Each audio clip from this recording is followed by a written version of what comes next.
खबर पश्चिम बंगाल के मालदा से जुड़ी हुई, जहां गिरफ्तार हुआ चीनी नागरिक हान जुनवे क्या देश में बड़ा साइबर अटैक करने की तैयारी में था। सुरक्षा एजेंसियां अब इस सवाल का जवाब ढूंढने में लगी हैं।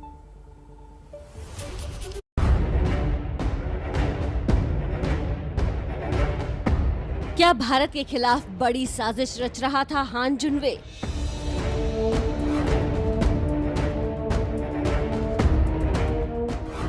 क्या बड़े साइबर अटैक या बैंक चोरी का था प्लान?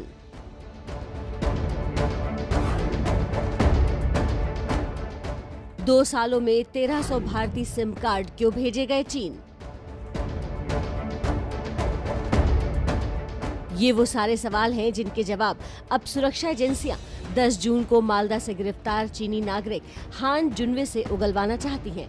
इसलिए हान के पास से मिले सामान की बारीकी से जांच की जा रही है। सूत्रों के अनुसार हान के शरीर के अंदर कोई इलेक्ट्रॉनिक उपकरण है या नहीं, इसका पता लगाने के लिए सीटी स्कैन किया जा सकता है। पुलिस के सूत्रों के अनुसार अभी तक हान के पास 3 फोन और 1 लैपटॉप बरामद हुआ है, जिसमें से 2 फोन का कोड ट्रैक किया जा सकता है। हालांकि 1 फोन और 1 लैपटॉप में अभी भी चीनी भाषा में लॉक लगा है, जिसे तोड़ना मुश्किल लग रहा है। यूपी एटीएस की 4 सदस्यीय टीम भी मालदा में हान से पूछताछ करने और केस का चार्ज लेने पहुंची। कुछ दिन पहले यूपी एटीएस ने ही हान के साथी जियांग और उसकी पत्नी के अवैध गतिविधियों में शामिल होने का खुलासा किया था।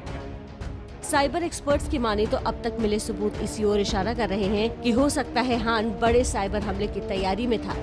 ऑब्वियसली ये अरेस्ट अगर हुआ, इतना सिम्स मिला है, इतना ट्रांजैक्शंस करता था ये बंदा, और ये इसके लिए ये इन लोगों ने इतना सिम्स कलेक्ट भी किया है जो चाइना में बैक कर रहा है। ये थोड़ा बहुत तो रिलेट कर रहा है कि ऑब्वियसली फाइनेंशियल फ्रॉड सी है अभी तक।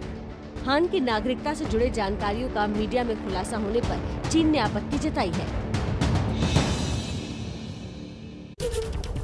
और इस पूरे मुद्दे पर, इस खबर पर लेटेस्ट अपडेट्स के साथ हमारे साथ जुड़ रही हैं हमारी सहयोगी मनोज्ञा लोईवाल।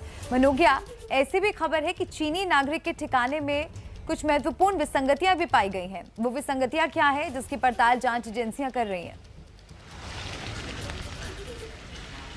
देखिए, संदिग्ध आरोपी है या नहीं इसका तो खुलासा अभी थोड़े दिन में हो जाएगा, लेकिन जितनी भी जांच एजेंसियां हैं वो ये पता करने की कोशिश कर रही हैं कि किसी भी तरह से जो फ़ोन या जो लैपटॉप है या जिसमें जो डेटा स्टोर्ड है वो किस तरह का था। अगर 1300 सिम उसने अपने कपड़ों में छुपाकर चाइना भेजे हैं पिछले कुछ महीनों में, तो ये आसान और ये कोई अब छोटी बात नहीं है।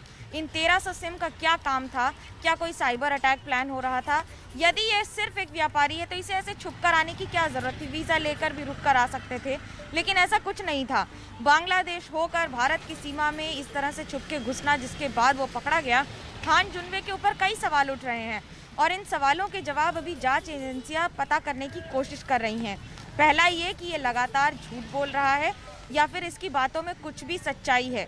व्यापार के आवरण में इस तरह का साइबर अटैक प्लान करना या फिर इस तरह की जो गतिविधियां हैं जो पूरी तरह से संदिग्ध हैं, उन पर अब नज़र है।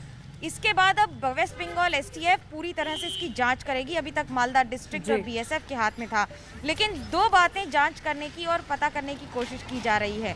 पहली, इसकी मंशा क्या थी, और दूसरा, दस्तावेजों में इसके पास और क्या क्या अभी है जो ये चीन भेज भी चुका है। जी मनोज्ञा, खबर की जो आ रही है सामने, ये बात भी सामने आई कि हान जुनवे हुबई में चीनी सेना के स्कूल में शिक्षित है। इससे ये तो तय है कि उसके मंसूबे खतरनाक थे, लेकिन जो थ्योरी सामने आ रही है कि वो बड़े साइबर अटैक या बैंक चोरी की साजिश रच रहा था, इस थ्योरी में कितना दम दिखाई देता है?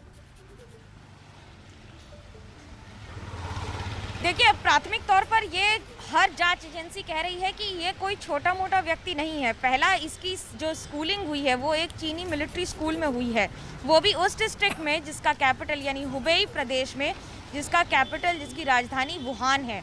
ये वुहान शब्द अपने आप में घंटी बजा देता है। ये वही इलाका है, ये वही जगह है जहाँ से वायरस की शुरुआत हुई है, ये माना जाता है। और वहीं दूसरी ओर इस समय अगर ये व्यक्ति उसी प्रदेश का है और बंगाल के रास्ते भारत में घुसने की कोशिश कर रहा था, तो कोई सोची समझी साजिश ही हो सकती है।